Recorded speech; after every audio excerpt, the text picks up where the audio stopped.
Ni umwe wa mithako iria tukimurika wega guku bururi-ini ti murumbuye kuigana muthako wa ikabu kana basketball. Ona kuri uguo athaki aria mekirire muthako uyu guku bururi-ini ni aingi kuigana na mathiete na mbere na guthingata kiroto kiao mena mwihoko muthi wa mithenya ni urikia na mekore haria mendaga. James Mwangi mucererwo wa kaunti ya Kiambu ni umwe wao. They first team, the high school, Dare the third team in high school. No, through the years, Gigira the first team and Kiwa Form 3 and Form 4. DJ Quat, nikaanza kuchezea timu yao ya shule huko. I was doing engineering.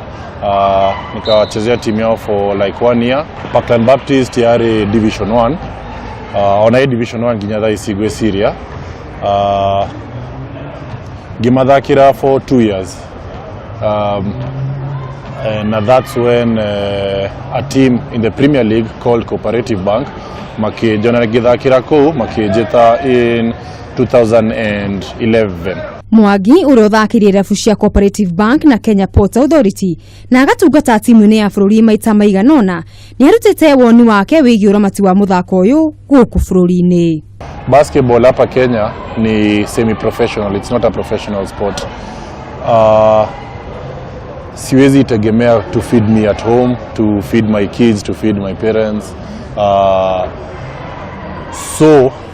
As much as neka effort on the court, lazima pia weke effort kwa kazi shule. For student athletes, lazima bado shule usome.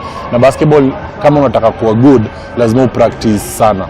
Watu wanachanga, wanafanya hivi, taxes tunakatwa sasa taxes mingi, but hiyo pesa iendi kwa development.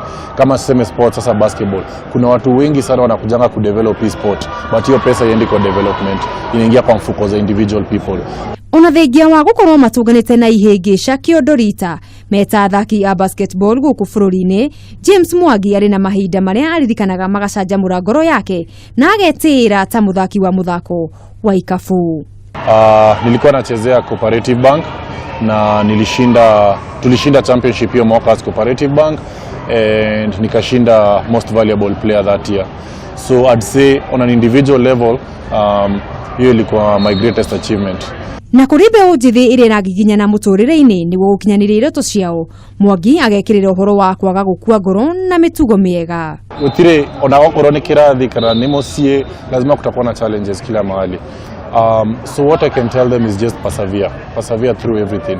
And this is advice, not just for basketballers or sportsmen, near everybody out there. Just persevere. Kama ni shule, persevere through it.